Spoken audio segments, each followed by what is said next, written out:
12장 4절로 9절까지의 말씀을 가지고 여호와의 언약이라고 하는 제목으로 말씀을 함께 나누기를 원합니다. 여러분들이 우리가 있어서 우리에게 있어서 가장 중요하고 귀한 것이 과연 무엇일까라고 하는 겁니다.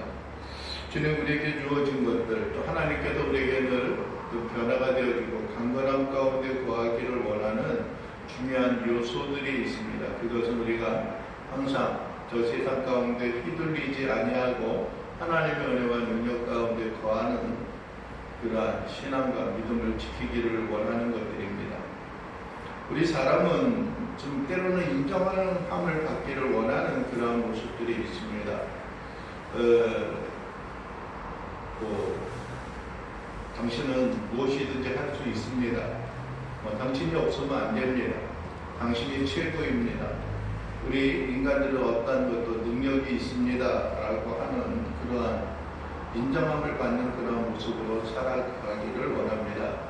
때로는 우리는 부족하고 때로는 절망과 낭만 가운데 있지만 그러나 이것이 전화위복이 되어져서 우리가 하나님 앞에 또 뿐만 아니라 이 세상에 있어서도 높이 들림을 받기를 원하는 그러한 모습들이 있습니다.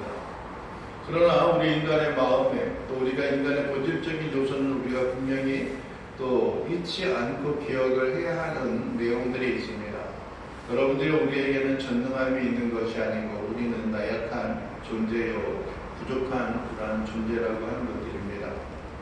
문명이 또 문명을 발달시켰기 때문에 우리가 세상에서 흔히 만물의 영장이다라고 하는 그런 인정함을 받고 있는 것이지만은 그러나 가만히 보게 되면 가장 나약한 그런 모습을 가지고 살아갈 수밖에 없는 것들이 우리 인간의 모습이 아닌가라고 하는 생각을 갖습니다. 그래서 어떤 연약한 사람들은 종교의 힘을 빌리기도 합니다. 무엇인가 의지하고자 하는 마음을 갖기도 하고 어떠한 종교를 선택을 하기도 합니다. 그래서 많은 사람들이 종교를 찾고 종교를 구하고 또 종교를 만들고 우리가 의지할 것을 찾는 그런 모습들이 있습니다. 그러나 여러분들이 우리가 믿고 섬기는 하나님에 대한 이 믿음과 신앙은 여러분들이요 우리가 찾아서 만들어 놓은 것도 아니고 우리가 무엇인가 인식하기 이전에 우리가 무엇인가 갈망 필요한 것을 우리가 요구하기 이전에 하나님께서 우리에게 만들어 주시고 우리에게 보여주셨다라고 하는 것들입니다. 일반적인 어떠한 종교들은 우리가 탐구의 대상이요 탐구의 결과라고 할 수 있지만은 우리 흔히 기독교라고 말하고 있는 우리가 섬기는 이 신앙은 우리 기독교는 우리가 종교라고 하는 어떤 그런 범위 안에서 보게 되어질 때는 하나의 기독교의 특성이 있습니다. 그게 뭐냐면은 계시라고 하는 겁니다. 계시라고 하는 것은 무엇인가를 우리 인간들에게 누가 어떤 인간들에게 보여주고 펼쳐놓고 드러내주는 것을 계시라고 하는 겁니다.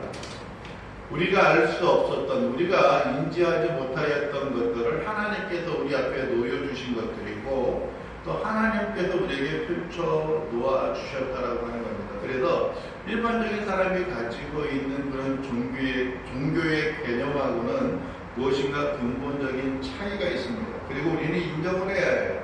우리는 늘 연약한 존재라고 하는 겁니다. 아무리 강하다고 할지라도 한순간에 무너져 내릴 수 있는 그러한 모습들이고요.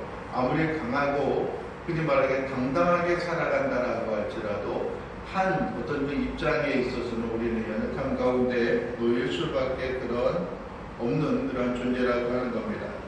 우리가 지난주에 보았던 우리가 함께 살펴보았던 1절과 3절까지의 말씀에 보게 되면은 하나님께서 그들의 그 제사장들을 향하여 경고하고 있는 것이었는데 너희에게 주어진 그 복을 무엇이 되게 하시겠다고 말씀하셨어요? 저주가 되게 하시겠다고 말씀하셨습니다. 즉 그러한 말씀은 우리에게 있어서 과거에 우리가 좋게 긍정적으로 누렸던 것이 우리로 하여금 수치와 또 우리에게 멸시를 안겨다 줄 수 있는 그러한 요소가 되어지고 있다라고 하는 겁니다.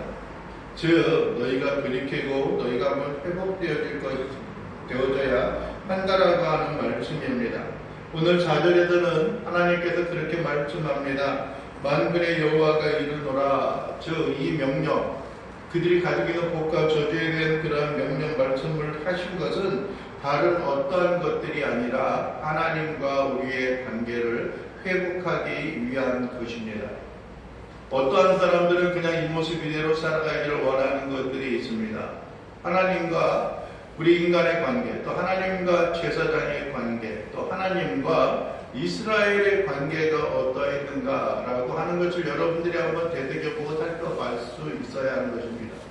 제사장들은 여러분들이 하나님의 명령과 말씀을 받은 자들입니다. 그래서 이스라엘 백성들이 꼭 하나님 앞에 그렇다는 그러한 모습이 있었다면은 제사장을 통하여 그들이 사죄를 받고 하나님의 관계를, 하나님의 은혜와 은총의 삶 가운데 들어가고 거할 수 있는 그러한 모습들이 그들에게 있었던 것을 기억을 합니다.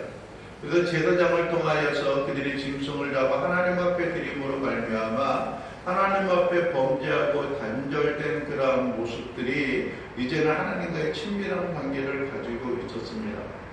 여러분들이요, 하나님께서 인간을 만드셨을 때에도 우리 인간이 간구하고 필요한 것들을 공급하여 주신 것들이 아니라 우리에게 있어야 하는 모든 것들을 다 만들어 놓으시고 모든 환경과 여건을 다 준비해 놓으시고 우리 인간을 만드셨습니다. 그리고 처음의 모습이 어떠했습니까? 하나님을 향하여 우리가 늘 갈망하고 보고 싶은 그런 순간이 있었을 때 아담과 하와가 하나님을 찾고자 했을 때는 언제든지 하나님을 만나고 하나님과의 친밀한 대화를 나눌 수 있었습니다. 또 어느 일정한 시간이 되어져서도 하나님과의 교제를 나누며 살아갈 수가 있었던 겁니다. 왜냐하면 그것이 인간의 가장 큰 행복이었고 가장 큰 행복이 감사의 그런 모습이었기 때문에 그렇습니다. 여러분들이요, 그러나 문제가 되어졌던 것은 무엇입니까? 아담과 하와가 하나님께서 금하셨던 선악을 알게 하는 나무의 실과를 먹었을 때 하나님과 아담과 하와, 즉 인간의 관계는 깨어질 수밖에 없는 것입니다. 왜 그렇습니까? 그들이 선악을 알게 하는 나무의 실과를 먹고 그들이 몸이 벗은 줄을 알고 그들이 부끄러워하였습니다. 그러면서 아담과 하와가 동시에 고백을 하고 있었던 것은 무엇입니까? 그들이 동산의 거닐기는 하나님을 만날 것을 두려워하여서 그들이 숨어 있었던 모습을 보게 되어지는 것들입니다. 여러분들이 우리가 어떤 사람을 만나기를 기뻐하고 있느냐 아니면 그렇지 않느냐, 어떠한 사람을 만나는 것이 우리에게 행복이요 기쁨이요 즐거움이냐 아니냐라고 하는 것은 그 사람과 우리의 관계가 어떠한 모습과 존재로 있느냐라고 하는 겁니다.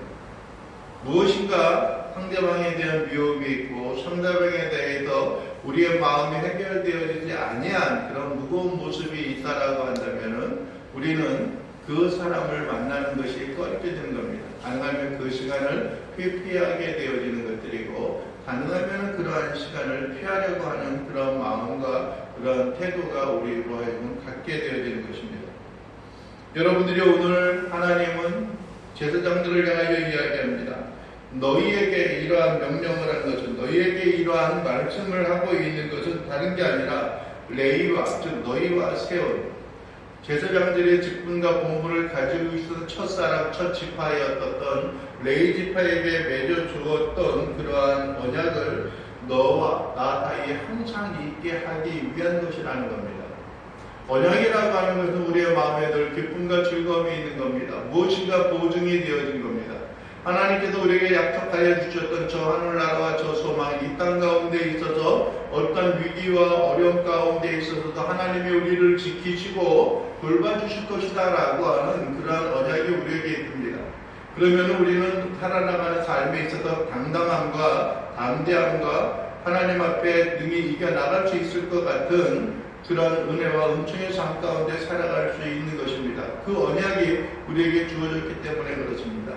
이 모든 길을 다 걸어가고 이 모든 길을 다 헤쳐나간 후에는 우리에게 주어지는 하나님의 풍성함과 은혜가 있을 것이다 라고 하는 기대와 소망이 그 가운데 머물러 있기 때문에 그렇습니다. 레위에게는 특별히 하나님과 하나 되어지는, 연합이 되어지는 놀라운 은혜와 놀라운 언약을 그에게 주었습니다. 여러분들이 레위가 가지고 있는 그 이름의 뜻이 무엇입니까? 우리 한중 청년은 주님의 은혜라고 이야기를 합니다.